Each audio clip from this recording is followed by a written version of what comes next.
Əslində bütün bunlar çox strateji məsələlərdir. Yəqin ki, razılaşarsınız. Və bu o qədər gözəl bir effektiv nəticələrə gətirib çıxardır ki, yəni bu da belə baxanda bəlkə də təlim və ətraf mühit mühafizəsinin nə əlaqəsi var, amma belə baxanda və ya əməyin mühafizəsinin nə əlaqəsi var, amma çox böyük, dərindən təhlil etdikdə. Məncə ən azından ictimai duyarlılığı artırır. Yəni ictimai məsuliyyəti artırır. Yəni biz harda yaşayırıq. Ətraf mühitə yayılandan sonra isə artıq bu sevilir ətraf mühit problemidir. Qlobal ekoloji problem. Bəli, qlobal ekoloji problemi.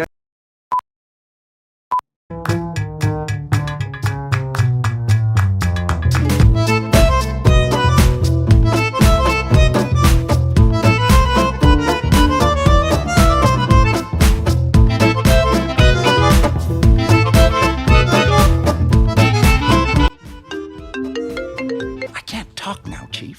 I'm making a TV show.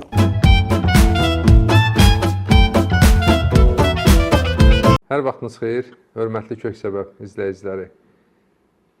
Bu dəfə dayanıqlı inkişafdan, yəni ənənəvi son vaxtlarda ən çox yayılıb eşitdiyimiz sustainability-dən danışacağıq və həmsöhbətim Aynur Sadıqovadır. Aynur xanım, əvvəlki verilişdən izləyicilərimiz bəziləri tanıyırlar, amma hər halda yenə də özünüzü təqdim edin, zəhmət olmasın.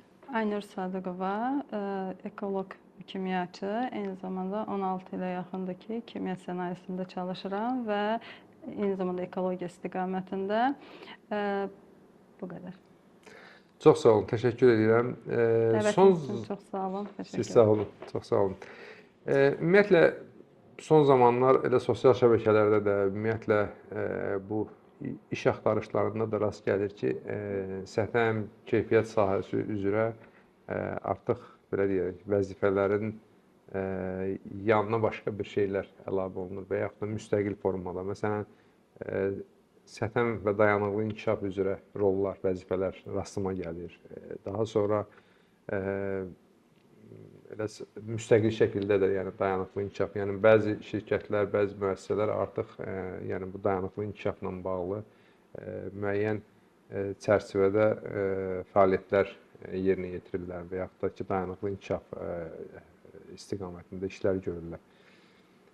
Aynur xanım, bir balaca bu hədəflərlə bağlı, dayanıqlı inkişafla bağlı bunun biraz açıqlaması, ümumiyyətlə ölkələr üçün olan tələblər, müəssisələr üçün olan tələblər, bunu səthəm mütəxəssislərimiz necə başa düşməlidirlər? Ümumiyyətlə, dayanıqlı inkişafdan danışanda deyirik ki, nədir? Dayanıqlı inkişaf bugünkü tələbi ödədiyimiz anda biz gələcək nəsillərin belə deyək, haqqına girmədən, onlara belə deyək, heç bir maneə, məhdudiyyət qoymadan istifadə etmək, olan təbii resurslardan istifadə etmək, yəni bunların normasında istifadə etmək. Bu cür anlaşılır, sadə dildə ifadə etsək, dayanıqlı inkişafı. Qısaca desək, bu günü inşa edərkən sabaha ziyan vurmamalıyıq əslində. Bəli, tam doğru. Deməli, bu prinsipi nəzərə alaraq dayanıqlı inkişafı həyata keçir. Ümumiyyətlə, hər bir müəssisə, hər bir təşkilat öz fəaliyyəti nəticəsində əsas prioritet məqsəd olaraq fəaliyyətində, deməli, bütün normativləri, beynəlxalq standartları nəzərə alaraq, çünki bildiyimiz kimi BMT-nin 2030-cu ilə qədər deməli, qarşıya qoyduğu məqsədlər cədvəli var, belə deyək, və bundan istifadə edərək, buna istinad edərək hər bir ölkənin fəaliyyəti zamanı, ümumiyyətlə, sənaye proseslərində bu məqsəd prioritet götürülməlidir. Belə ki, biz deyirik ki, dayanıqlı inkişafda hansı prinsiplər burada əsas götürülür? Dayanıqlı inkişafda əsas götürülür. Biz dedik ki, ən birincisi norma daxilində istifadə, sərfiyyat, yəni sərfiyyatın israf olunmaması, deməli, məhsulların israf olunmaması. Bundan başqa, əgər hər bir, məsələn, təşkilat, müəssisə istifadə edir, məsələn, alternativ enerji mənbəsi olaraq, əgər sərfiyyatı norma daxilində saxlamaq istəyiriksə, artıq enerji mənbələri kimi biz alternativ enerji mənbələrindən istifadə edirik və hal-hazırda bizdə mövcud olan əsas alternativ enerji mənbəyi kimi günəş enerjisi və deməli, coğrafi mövqeyimizə əsasən bir də külək enerjisi əsas bizdə istifadə olunan və Bu günəş panellərinin istifadəsi, məsələn biz görürük ki, şəhərdən kənara çıxanda məsələn o panelləri görürük. Məsələn onların verdiyi deməli alternativ enerji ilə biz belə deyək də artıq enerji təchizatını, müəyyən bir regionun enerji təchizatını təmin etmiş oluruq. Amma bunların fonunda və eyni zamanda külək enerjisi. Amma bunlar bizə belə deyək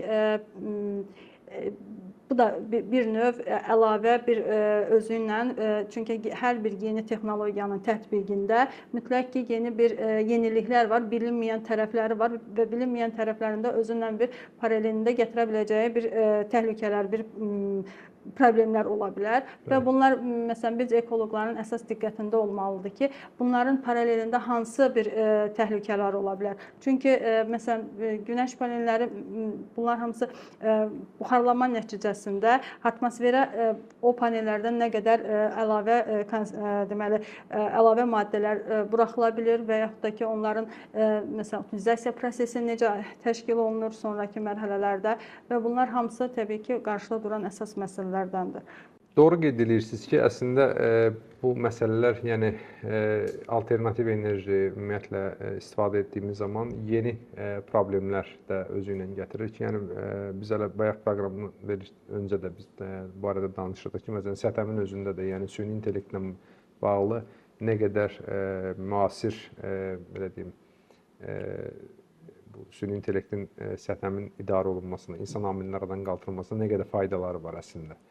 Amma həmin faydalarla yanaşı da yeni təhlükələr meydana çıxır. Həmin texnologiyaların tətbiqi zamanı yeni təhlükələr ortaya çıxır. Təbii ki, razıyam ki, məsələn bu günləri dayanıqlı inkişafdan danışanda, ətraf mühitin mühafizəsindən danışanda bizim o alternativ enerji mənbələri, ümumiyyətlə atdığımız addımların hər birinin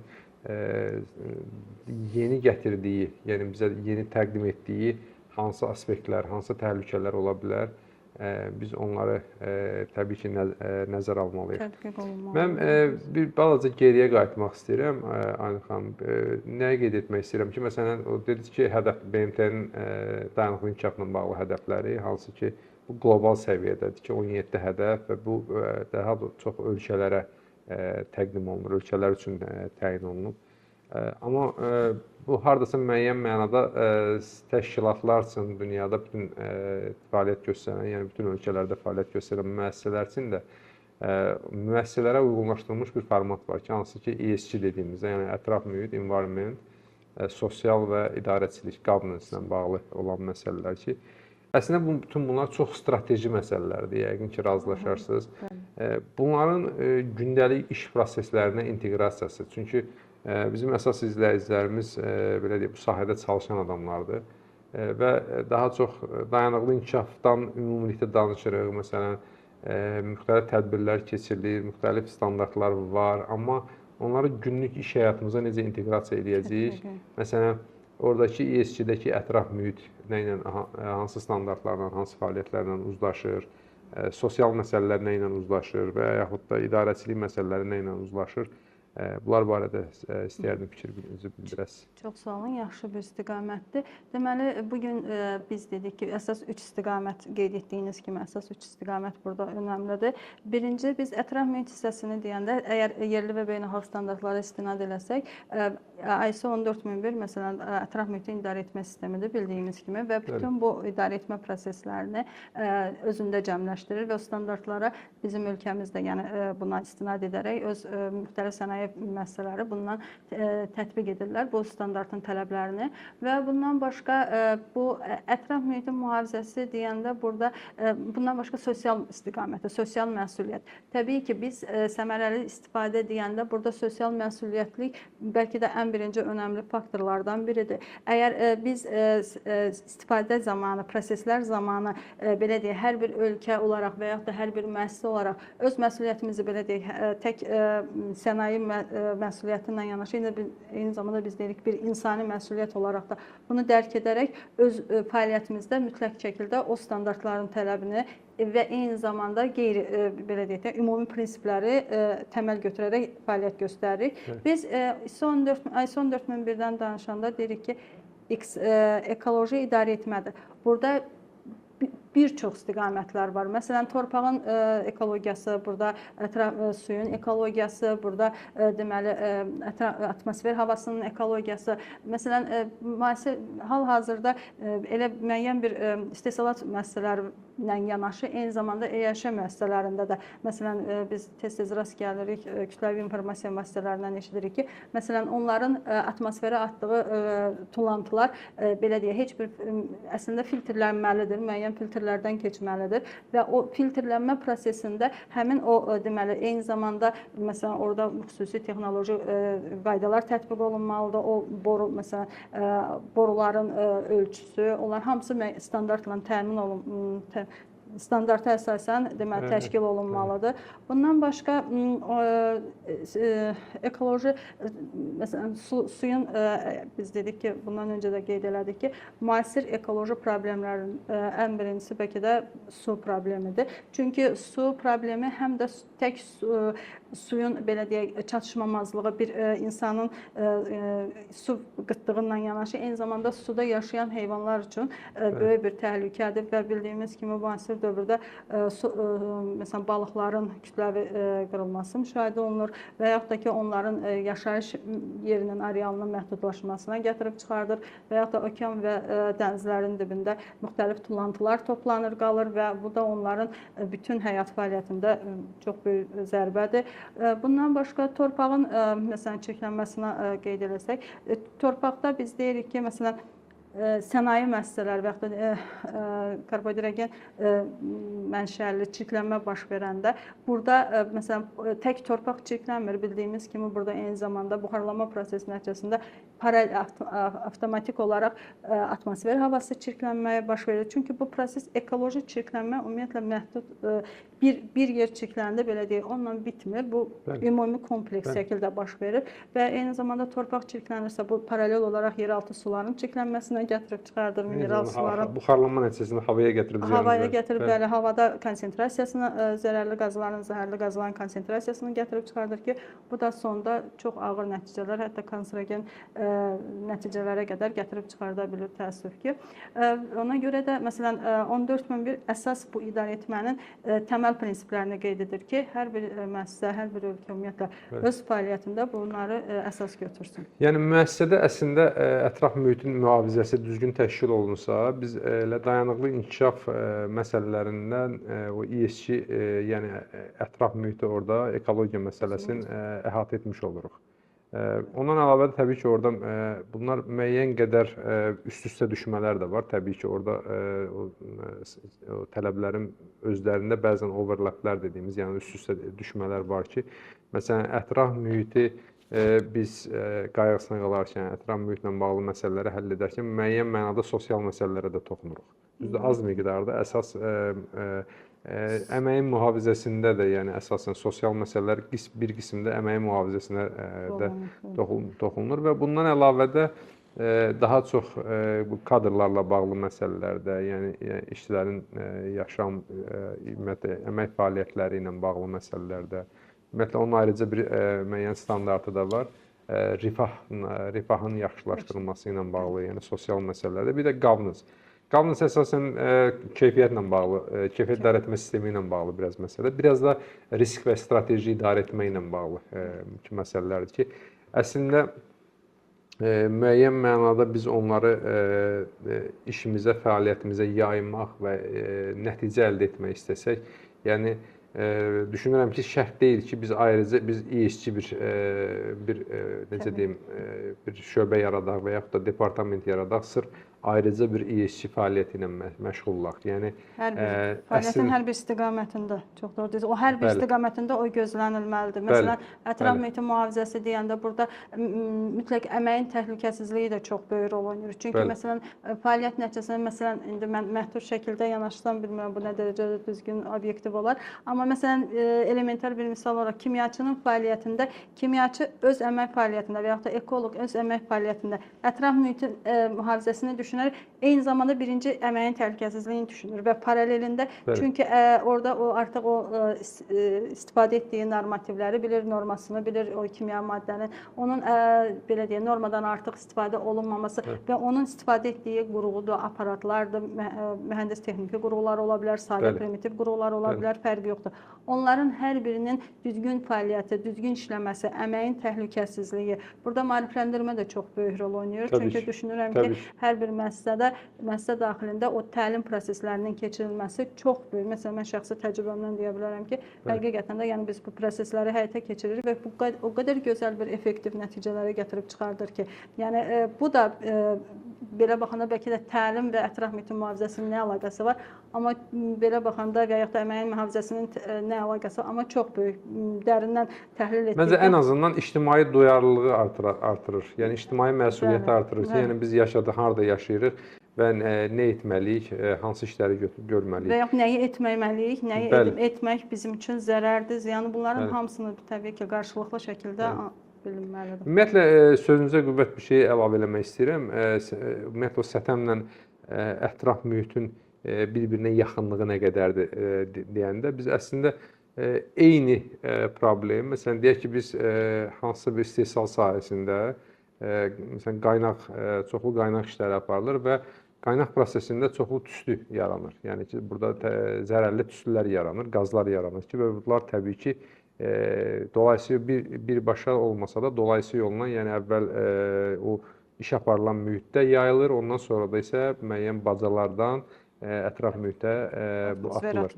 Yəni burada əslində bir prosesi, o qaynaq etmə prosesi və zərərli maddələrin yaranması, yəni o əvvəl insana təsir edir, orada çalışanlara təsir edir. Lokaldır təsiri, sonradan isə genişlənir. Lokal təsiri, belə deyim, əməyin təhlükəsizliyi ilə bağlıdır, insanlara, sağlamlıqla bağlıdır, insanlara zərər vurur.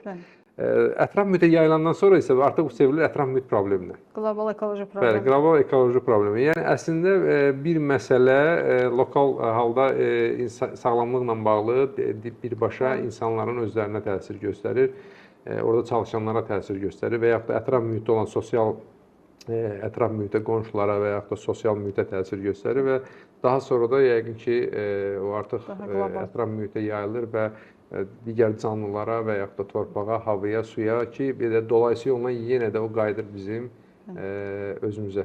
Çünki bu bir siklik şəkildə baş verir bu proseslər. Çünki təbiət siklik, yəni belə deyək, suyun böyük və kiçik dövranı burada sübutdur ki, bu daima davamlı şəkildə bu proses gedir. Yəni bitmir. Bu bitə bilməz. Ona görə bunun yeganə həll yolu düşünürəm ki, insan fəaliyyətinin səmərəliliyinin artırılmağı və insan fəaliyyətinin sosial məsuliyyət burada çox böyük rol oynayır. Yəni belə deyək də, ətraf mühitin mühafizəsini sırf ekoloqların üzərinə atmaq ki, mən ekoloq deyiləm, mən bu işdə mənim heç bir rolum yoxdur. Xeyr, bu tamamilə yanlış yanaşmadır. Və biz hər birimiz, hər bir vətəndaş, hər bir yer planetinin sakini olaraq ətraf mühitin mühafizəsini öz istiqamətimizdə, öz fəaliyyətimizdə istəyir. Biz başqa sahənin mütəxəssisi olsaq belə, öz fəaliyyətimizdə və yaxud da adi bir, məsələn, evdə, ictimai mühitdə də belə onun təmin etməsini təmin edə bilsək, artıq bu qloballığa gətirib çıxartmayacaq, mən belə düşünürəm. Əslində tam razıyam. Bütün o digər məsələlərdə, yəni səthən və keyfiyyətdə, yəni ki, sağlamlıq, əməyin təhlükəsizliyi və ətraf mühit məsələləri və eləcə də keyfiyyətlə bağlı məsələlər əslində bütün proseslərin o inteqrə olunmuş kimi görünməlidir. Yəni bütün hər bir fərdin öz fəaliyyətində onu görə bilməlidir. Yəni bizim davranışımız, gördüyümüz iş və nəticələrimiz keyfiyyətlə ölçülür, bir göstərici ilə ölçülür ki, biz ona keyfiyyət deyirik. Yəni bəlli bir gözləntilər var. Həmin gözləntilərin qarşılanması bizə əslində nə dərəcədə keyfiyyətli iş gördüyümüzü göstərir. Yəni burada əslində keyfiyyət deyəndə də elə ESG özü də müəyyən keyfiyyət göstəricisidir. Yəni bizim fəaliyyətimizdə əgər ətraf mühitə təsir, sosial mühitə təsir və yaxud da ümumi idarəçilik amillərinə görə tələblər varsa, əslində onların qarşılanmağı elə əslində digər tələblərlə yanaşı bizim ümumiyyətlə ümumi keyfiyyət anlayışımızın göstəricisidir. Və yaxud da ki, biz sağlamlıq əməyi mühafizəsinin çox yerində qeyd elədiniz ki, məsələn, fikirləşirik ki, bu səthəmin işidir və yaxud da ki, bu ekoloqların işidir, bu keyfiyyət mütəxəssislərinin işidir. Yəni bu cür ayırmaqla məsuliyyət aradan qalxmır əslində. Və mən əslində ona görə də səthə mütəxəssislərinə elə bizim bu son diplom proqramlarında da çox aktual mövzulardandır. Biz bunu mövzu olaraq da salmışıq, ayrıca bir modulun olaraq da salmışıq. Mövzunun, yəni proqramın içərisinə daxil etmişik və mən orada da qeyd edirəm ki, yəni düşünməyək ki, biz sətəmi, yəni bizim buna aidiyyatımız yoxdur, yaxud da buna görə bizə pul vermirlərsə, adətən biraz belə yanaşılır ki, mənim işim deyil bu, yəni mən buna görə maaş almıramsa, pul almıramsa, mən bunu etməməliyəm. Bu bizim öz gələcəyimizdir, bizim öz uşaqlarımızın, gələcək nəsillərimizin üçün olan bir məsələdir. Razıyam, bəzi arqumentləri var ki, məsələn, bizdən asılı olmayan məsələlər çoxdur.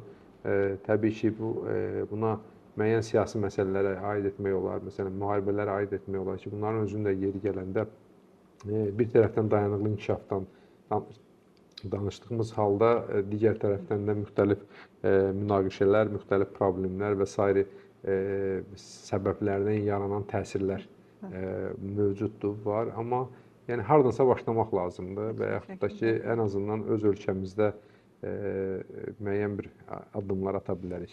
Yəni birimiz başlasaq, inanın ki, bu hamıya sirayət edəcək. Yetər ki, hardansa siz demiş başlamaq. Bəli. Necə pis vərdişlər yayıldığı kimi, yaxşı vərdişlər də yaxşı vərdişləri təbliğ edək.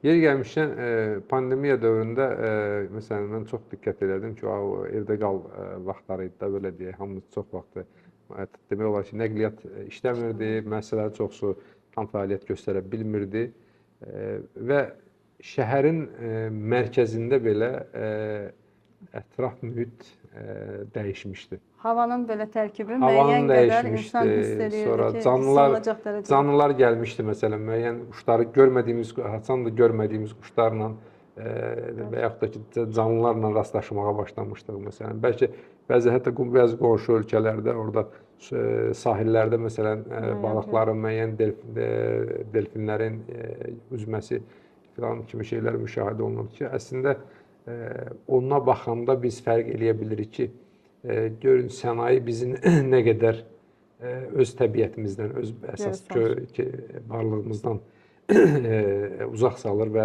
nə qədər qoparır. Təbii ki, bu bizim sağlamlığımıza da uzun vədədə çox böyük təsir göstərir.